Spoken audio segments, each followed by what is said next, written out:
እስራኤል በዘራቸው አይድረስ የሚያስብል ነገር ነው የገጠማት። ከኢራን ጋር እያደረገችው ባለው ጦርነት በገዛ ዜጎቿ ተገምግማ ትልቅ ነጥብን የጣለችበት መረጃ ይፋ ተደርጓል። በቅርቡ እየተደረገ ባለው አዲስ የህዝብ አስተያየት እንደሚያሳየው ከሆነም አብዛኛው የእስራኤል ህዝብም የጦርነቱ ውጤትና የተኩስ አቁም ስምምነቱን ተቃውሞታል። 92% የሚሆኑ የእስራኤል ዜጎች ደግሞ በጦርነቱ ኢራን የበላይነትን እንዳገኘች ያምናሉ። 72.5% የሚሆኑት ደግሞ ጠቅላይ ሚኒስትር ቤንያሚን ኔታንያሁ ትልቅ ድልን ተቀናጅተናል የሚለው ንግግራቸውን ውድቅ አድርገውታል።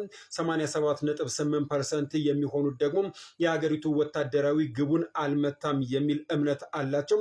በትራምፕ አደራዳሪነት የተደረሰው የተኩስ አቁም ስምምነትን አብዛኛው ህዝብም ያልወደደው እንደሆነም ገልጸው 82.9% የሚሆኑት እስራኤላውያን ደግሞ የሀገሪቱ ደህንነት መዳከሙንም ገልጸው እንደ ሚኒስቴር ቤንጊቨር ያሉ የቀኝ አክራሪ ፖለቲከኞችም ጦርነቱ እንዲቀጥል እየገፋፉ ሲሆን 48.2% የሚሆኑ ህዝብ ደግሞ በሂዝቦላ ላይ አዲስ ጥቃት እንዲከፈትም እየገፋፉ ይገኛሉ።